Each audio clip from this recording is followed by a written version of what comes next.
Troisième document, on passe à la réfection du plan de joint au niveau du carter inférieur du moteur. On a bien nettoyé déjà.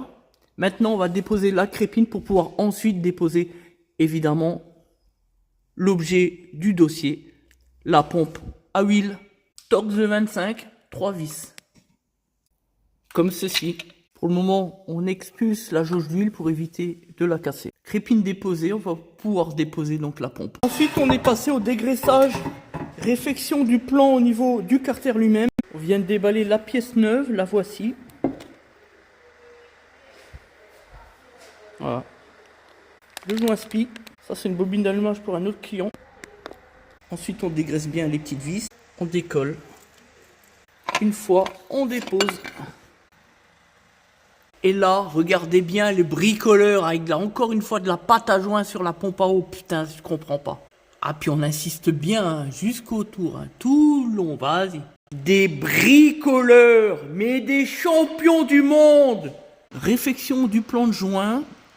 On dégraisse bien avant de reposer la nouvelle pompe. Voilà, le plan est prêt à la repose. Bien dégraissé, nickel, impeccable. Présentation de la nouvelle pompe toute neuve. On la tapote pour entrer dans les deux gonds gauche et droite. Alors, on a reposé la pompe à huile, son joint spi, et puis la crépine. On s'apprête à reposer le carter. Tout est bien dégraissé partout, c'est impeccable. C'est prêt. On repose l'ergot.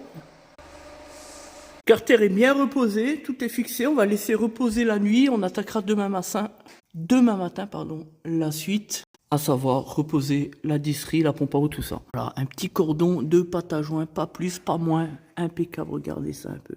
Par contre, il a une fuite d'eau sur l'échangeur eau-huile ici.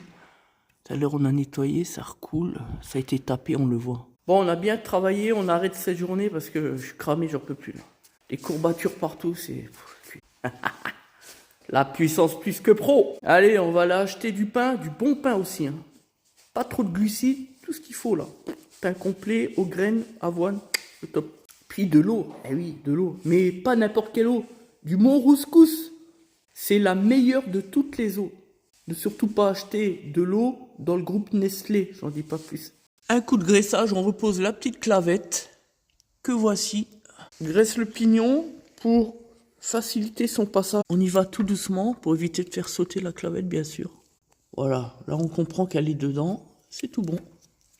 Hop, en même temps vaudrait mieux, sinon c'est la casse moteur, un décalage, clac, clac, clac. Ici on repose le galet qui est le point de fixation également, la partie basse de l'alternateur. Le galet accessoire bien sûr. On repose la pige de calage disserie comme ceci. Voilà, on est bien calé, tout va bien. Voilà, on a reposé donc la croix disserie, hop, c'est parti.